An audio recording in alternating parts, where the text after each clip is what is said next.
Hello guys, welcome to my YouTube channel. तो कैसे हो आप सब? आई होप कि आप लोग अच्छे हैं और अपनी पढ़ाई अच्छे से कर रहे हैं।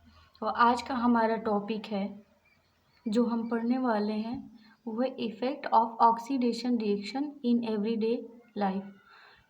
हमारे दैनिक जीवन में जो ऑक्सीडेशन रिएक्शन के प्रभाव हैं उनके बारे में जानेंगे।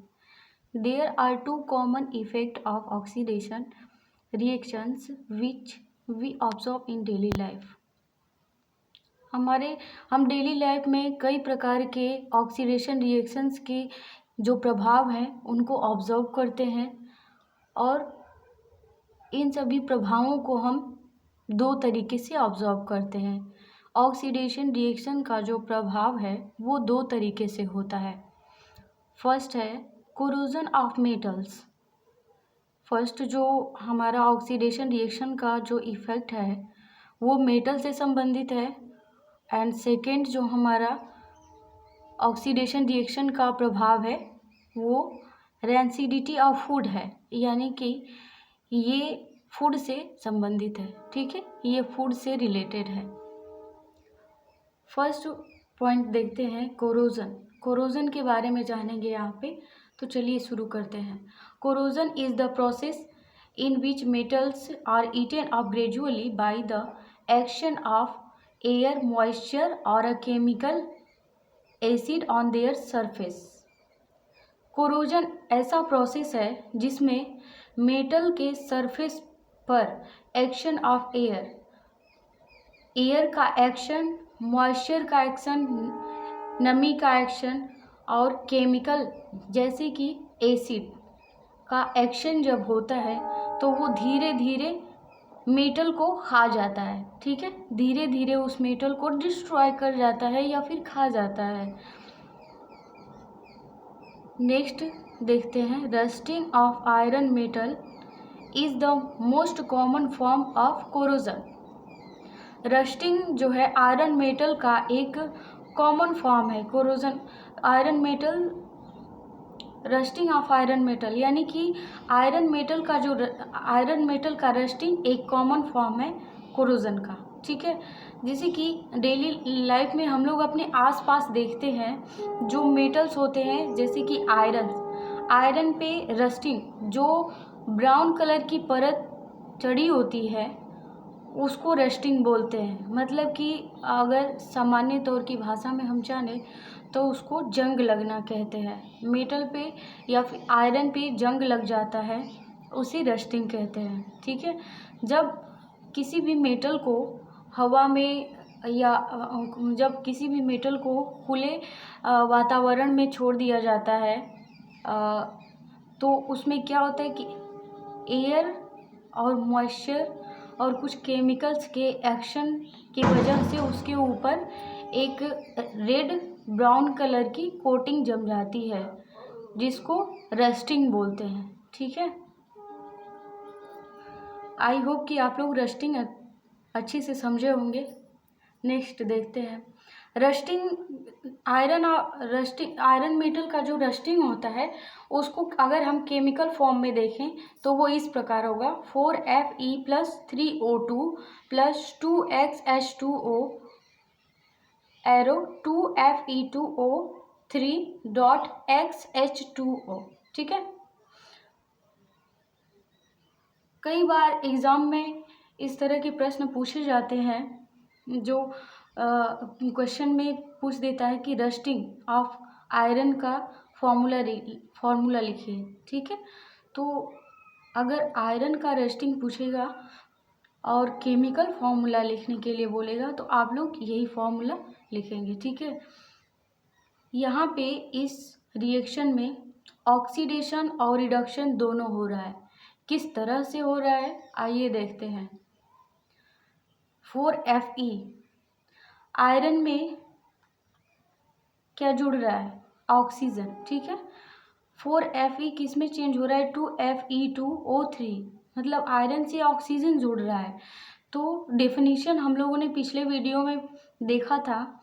तो by the definition of oxidation reaction, जिस सबस्टांस में या फिर जिस सबस्टांस में ऑक्सीजन जुड़ता है, एडिशन ऑफ ऑक्सीजन होता है, उसे ऑक्सीडेशन कहते हैं। ठीक है, तो यहाँ पे ऑक्सीडेशन हो रहा है। ठीक, 3O2 में क्या जुड़ रहा है? आयरन जुड़ रहा है, यानी कि मेटल। आयरन बोले तो मेटल ऑक्सीजन से जुड़ रहा है।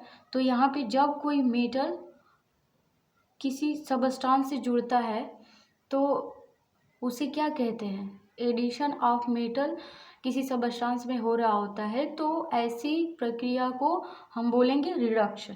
ठीक है, तो यहाँ पे रिडक्शन और ऑक्सीडेशन दोनों अभिक्रियाएं हो रही हैं, इसलिए इसे रेडॉक्स रिएक्शन बोलेंगे। ठीक है, the rusting of iron is a redox reaction. Iron का रस्टिंग एक प्रकार का रेडॉक्स रिएक्शन है। ठीक है, नेक्स्ट देखते हैं corrosion weakens the iron steel objects and structure such as railing, car bodies, ठीक है, bridge and ships ETC and cut short their life. Corrosion जो होता है आयरन और स्टील के जो ऑब्जेक्ट्स बने होते हैं उनको वीक कर देता है, धीरे धीरे उनको रस्ट कर देता है, और इस वजह से ये वीक हो जाते हैं। जो आयरन और स्टील के जो स्ट्रक्चर्स बने हुए हैं, जैसे कि ब्रिज हो गया, कार की बॉडी हो गई, ठीक है, इनकी लाइफ धीरे धीरे ख़त्म कर देता है। ठीक है, वो जो ब्रिज और जो कार बॉडीज़ होती हैं खुले वातावरण में होती हैं। ठीक है, तो खुले वातावरण में सराउंडिंग एरिया में जो है एयर होता है, air moisture, different types of chemicals like acids जब उसके सरफेस पे गिरती हैं, उस मेटल्स या आयरन्स के सरफेस पे जब गिरते हैं तो वो रस्ट हो जाता है, धीरे धीरे रस्ट पकड़ने लगता है, मतलब जंग लगने लगता है। तो इस तरीके से उस ऑब्जेक्ट की लाइफ जो है शॉर्ट हो जाती है। ठीक है, नेक्स्ट देखते हैं रेंसिडिटी हमारा फूड से संबंधित है, फूड से रिलेटेड है, तो चलिए स्टार्ट करते हैं। When the fats and oils present in food materials get oxidised by oxygen of air, their oxidation products have unpleasant smell and taste. Due to this smell and taste of food materials containing fats and oils change and become very unpleasant. When the fats and oils present in food materials get oxidized by the oxygen, जब foods में, यानी कि ऐसे foods जिसमें oils या fats present होते हैं, तो उसमें जो है ऑक्सीडाइज होने की चांस बहुत ज़्यादा होता है, उसमें ऑक्सीडाइज होने का चांस बहुत ज़्यादा होता है। बिकॉज ऑफ एयर में जो है ऑक्सीजन उपस्थित होता है, तो उस फैट और ऑयल से ऑक्सीजन जा कर के जुड़ जाता है। ठीक है, तो वहाँ पे ऑक्सीडेशन हो जाता है, और इस तरह से वो जो फूड मटेरियल है ऑक्सीडाइज हो जाता है। Their oxidation products have unpleasant smell and taste. जब उस मटेरियल का ऑक्सीडेशन हो जाता है तो वो अनप्लीजेंट स्मेल देने लगता है, और टेस्ट भी उसका ख़राब हो जाता है। Due to this smell and taste of food materials containing fats and oil change and become very unpleasant. इसके कारण जो है स्मेल और टेस्ट जो फूड मटेरियल का जो है जिसमें फैट और ऑयल्स कंटेन करते हैं, यानी कि ऐसे फूड जो फैट्स या ऑयल कंटेन करते हैं, उनका स्मेल और टेस्ट चेंज हो जाता है और बहुत ही अप्रिय हो जाता है। ठीक है, बहुत मतलब उसका टेस्ट और जो स्मेल है वो ख़राब हो जाता है, किसके कारण? ड्यू टू ऑक्सीडेशन के कारण। ठीक, तो इस तरीके से वो चीज़ें खाने लायक नहीं रहती हैं, तो जो हमारा फूड मटेरियल है वो डिस्ट्रॉय हो जाता है, यूजलेस हो जाता है। ठीक है, नेक्स्ट देखते हैं, the condition produced by aerial oxidation of fats and oils in foods marked by unpleasant smell and taste is called rancidity. The condition produced by aerial oxidation of fats and oils in foods marked by unpleasant smell and taste is called rancidity। मतलब कि condition यानी कि aerial oxidation of fats का मतलब होता है aerial जो air में उपस्थित ऑक्सीजन है, ठीक है, उसी को बोला जा रहा है एरियल। जो एयर में उपस्थित है ऑक्सीजन, वो फैट और ऑयल को क्या करता है, ऑक्सीडाइज कर देता है, और इस तरीके से जो है फूड मटेरियल का जो स्मेल है वो अनप्लीजेंट हो जाता है, टेस्ट भी उसका अनप्लीजेंट हो जाता है। तो इस प्रोसेस को क्या कहते हैं, रैंसिडिटी कहते हैं। ठीक है, क्या कहेंगे, rancidity. Rancidity spoils the food materials prepared in fats and oils and makes them unfit for eating। Rancidity spoils the food। Rancidity food को स्पॉइल कर देता है, फूड मटेरियल को स्पॉइल कर देता है, एंड प्रिपेयर्ड जो फूड मटेरियल्स फैट और ऑयल से बने हुए होते हैं उनको स्पॉइल कर देता है और उनको अनफिट बना देता है, जो कि ईटिंग के लिए यूजलेस होते हैं। ठीक है, खाने लायक नहीं रहते हैं। The development of rancidity of food can be prevented in the given ways. Rancidity of food यानी कि रैंसिडिटी ऑफ फूड का डेवलपमेंट कम करने के लिए ये कुछ पॉइंट्स दिए गए हैं जिनको फॉलो करके हम फूड मटेरियल्स को रैंसिडिटी से बचा सकते हैं। ठीक है, देखते हैं वो पॉइंट्स क्या क्या हैं। Rancidity can be prevented by adding antioxidants to foods containing fats and oil. जो फूड्स फैट्स और ऑयल्स से बने होते हैं उनमें क्या करेंगे, एंटीऑक्सीडेंट मिला देंगे। ठीक है, उनमें एंटीऑक्सीडेंट मिलाने से वो फूड रैंसिडिटी, उन फूड का रैंसिडिटी नहीं होगा। ठीक है, वो फूड ऑक्सीडाइज्ड नहीं होंगे। अब क्यों नहीं होंगे, यहाँ पे दिया गया है, antioxidants are reducing agents which prevents oxidation.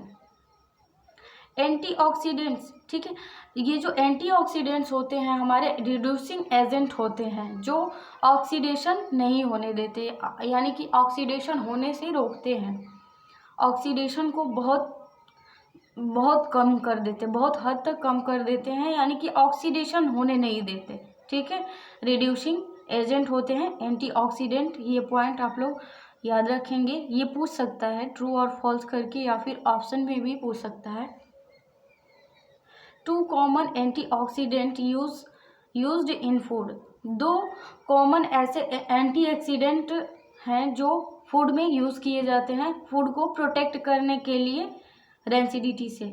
ठीक है, पहला जो है हमारा एंटीऑक्सीडेंट्स वो BHA है, इसका फुल फॉर्म होगा ब्यूटिलेटेड हाइड्रोक्सी एनाइसोल। ठीक है, दूसरा जो हमारा एंटीऑक्सीडेंट है वो BHT है, ब्यूटिलेटेड हाइड्रोक्सी टॉल्वेन। ठीक है, तो ये हमारे दो एंटीऑक्सीडेंट्स हैं जो कॉमनली हम फूड में मिलाए जाते हैं। जो फूड ऑयल्स या फैट से बने होते हैं उनको रैंसिडिटी से प्रोटेक्ट करने के लिए इन एंटीऑक्सीडेंट्स का यूज़ किया जाता है। इस तरीके से जो हमारा फूड है वो सेफ रहता है रैंसिडिटी से। ठीक है, नेक्स्ट पॉइंट देखते हैं। नेक्स्ट पॉइंट है, rancidity can be prevented bye packaging fat and oil containing foods in nitrogen gas. Rancidity को कम किया जा सकता है जो फूड ऑयल और फैट से बने हुए हैं, उन फूड्स का जो पैकेजिंग होता है, तो उनमें नाइट्रोजन गैस को डाल करके उन्हें प्रोटेक्ट किया जा सकता है, यानी कि रेंसिडिटी से प्रोटेक्ट किया जाता है। मतलब रेंसिडिटी को कम किया जा सकता है, बहुत हद तक कम किया जा सकता है नाइट्रोजन गैस से। अब नाइट्रोजन गैस क्यों प्रोटेक्ट करता है फूड को रेंसिडाइज होने के लिए, देखते हैं। The packaged food is surrounded by an unreactive gas nitrogen. Nitrogen जो है हमारा अनरिएक्टिव गैस है, जो रिएक्शन होने ही नहीं देगा, ठीक है। तो इस प्रकार से जो हवाओं में, जो एयर में उपस्थित ऑक्सीजन है, उसको नाइट्रोजन, उसका रिएक्शन जो है फैट और ऑयल से नहीं होगा, ठीक है। नाइट्रोजन गैस अगर उस पर्टिकुलर फूड मटेरियल में है, तो वहाँ पे नाइट्रोजन गैस अनरिएक्टिव गैस है, ठीक है। तो ऑक्सीजन से रिएक्शन नहीं होने देगा, ठीक है। जैसे कि आप लोग हमारे डेली लाइफ का अगर एग्ज़ाम्पल लें, तो जो चिप्स हमारे आते हैं, पोटैटो चिप्स, उनके पैकेट इतने फूले क्यों होते हैं?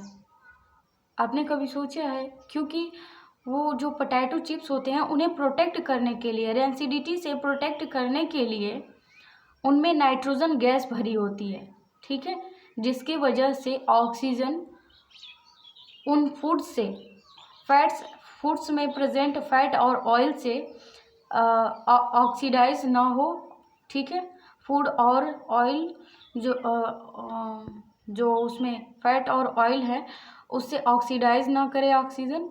तो इस प्रकार से जो है नाइट्रोजन अनेबल कर देता है, रिएक्शन नहीं होने देता है, और उन चिप्स को क्या करता है, प्रोटेक्ट करता है, ठीक है। तो जो चिप्स के हमारे पैकेट आते हैं, जो फूले फूले होते हैं, उनमें बहुत कम चिप्स होते हैं, और जो एयर होता है, नाइट्रोजन गैस मतलब वो ज़्यादा से ज़्यादा भरी होती है, ठीक है। इस तरीके से जो है वो चिप्स प्रोटेक्टेड होता है। नेक्स्ट देखते हैं, rancidity can be retarded by keeping food in a refrigerator. Rancidity को कम किया जा सकता है, रेंसिडिटी को रोका जा सकता है, जो हमारे फूड मटेरियल है उनको रेफ्रिजरेटर में रख करके। अगर हम रेफ्रिजरेटर में किसी फूड को रख देते हैं, तो वो ज़्यादा दिनों तक चलता है, वो ख़राब नहीं होता है। क्यों? क्योंकि रेफ्रिजरेटर में रखने का क्या मतलब है यहाँ पे, क्योंकि जो रेफ्रिजरेटर में हमारा टेम्परेचर होता है, वो बहुत ही कम होता है, स्लो होता है। इस वजह से वहाँ पे रिएक्शन भी बहुत स्लो होता है। तो इस तरीके से जो हमारा फूड होता है, रेफ्रिजरेटर में ज़्यादा दिनों तक सेव रह पाता है, ठीक है। नेक्स्ट पॉइंट देख लेते हैं, fourth, rancidity can be retarded by storing food in air tight containers. Rancidity को बहुत कम किया जा सकता है, या फिर रेसिडिटी होने से रोका जा सकता है फूड में। कैसे? फूड को एयर टाइट कंटेनर में रख करके। फूड को किस में रखें? एयर टाइट कंटेनर में। ऐसा कंटेनर जिसमें कि एयर ना प्रवेश कर पाए, एयर एंटर ना कर पाए, ठीक है। जब एयर उसमें एंटर नहीं करेगा, तो ऑक्सीडेशन उसका नहीं होगा, और इस तरीके से रेंसिडिटी नहीं होगी, और फूड हमारा बच जाएगा, ठीक है। नेक्स्ट देखते हैं, rancidity can be retarded bye storing foods away from light. Rancidity को कम किया जा सकता है, कैसे?